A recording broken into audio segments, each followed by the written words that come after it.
आज आपण मटका कुल्फी कशी करायची ते आपण बघूया. कशी करायची हे दाखवणार आहे. मी इथे 1 लिटर दूध घेतलेले आहे. दुधाला आपण उकळी येऊ द्यायची. गॅस मोठा करून आपल्याला उकळी येऊ द्यायची. दूध एकसारखं आपल्याला हलवत राहायचं आहे. आपल्या दुधाला आता उकळी आलेली आहे. आपल्याला जवळजवळ दूध 15 ते 20 मिनिटे आटवायचं आहे, जेणेकरून आपलं दूध थोडं घट्टसर होईल. व्यवस्थित असं आपलं दूध आटत आलेलं आहे.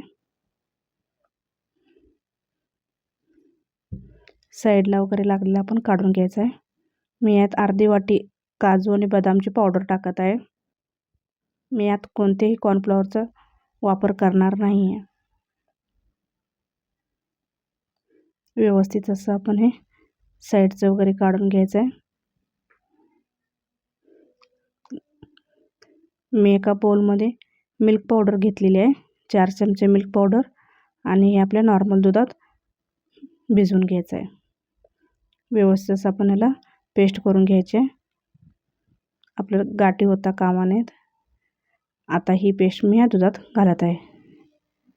परत दूध 5 मिनिटं उकळत ठेवायचं आहे. गॅस आपल्याला बारीक करायचा आहे. आपलं दूध आता थोडं घट्ट होत आलेलं आहे. त्यानंतर मी अर्धी वाटी साखर घातलेली आहे. त्यानंतर मी इथे केशर घेतलेले आहे. आपल्या कुल्फीला कलर छान येतो म्हणून मी ह्यात थोडं केशरचा वापर केलेला आहे.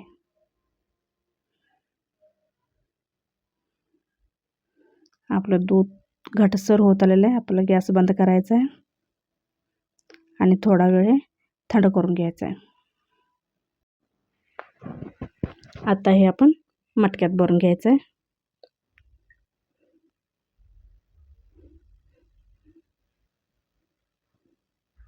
अशा प्रकारे आपण सर्व मटक्यात भरून घेतलेलं आहे.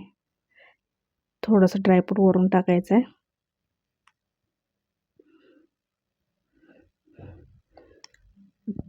त्याच्यावर आपण पॅकिंग करून एक रबर लावून ठेवायचं आहे, जेणेकरून आपल्याला त्याच्यावर बर्फ साचणार नाही.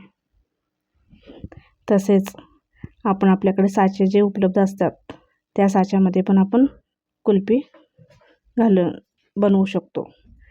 आता आपण हे रात्रभर सेट करायला ठेवायचं आहे.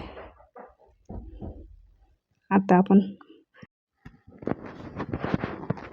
आपण कुल्फी कशी आपली सेट झाली आहे हे बघूया.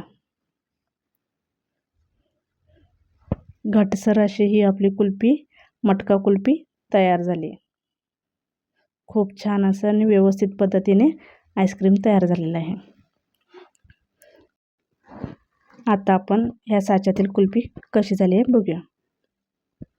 अशा पद्धतीने आपण ही कुल्फी काढून घ्यायची आहे आणि खूप मस्त अशी ही कुल्फी आपली तयार झाली आहे. रवाळदार अशी छानच कुल्फी आपली तयार झाली आहे. रेसिपी आवडल्यास लाईक, शेअर, सबस्क्राईब करा.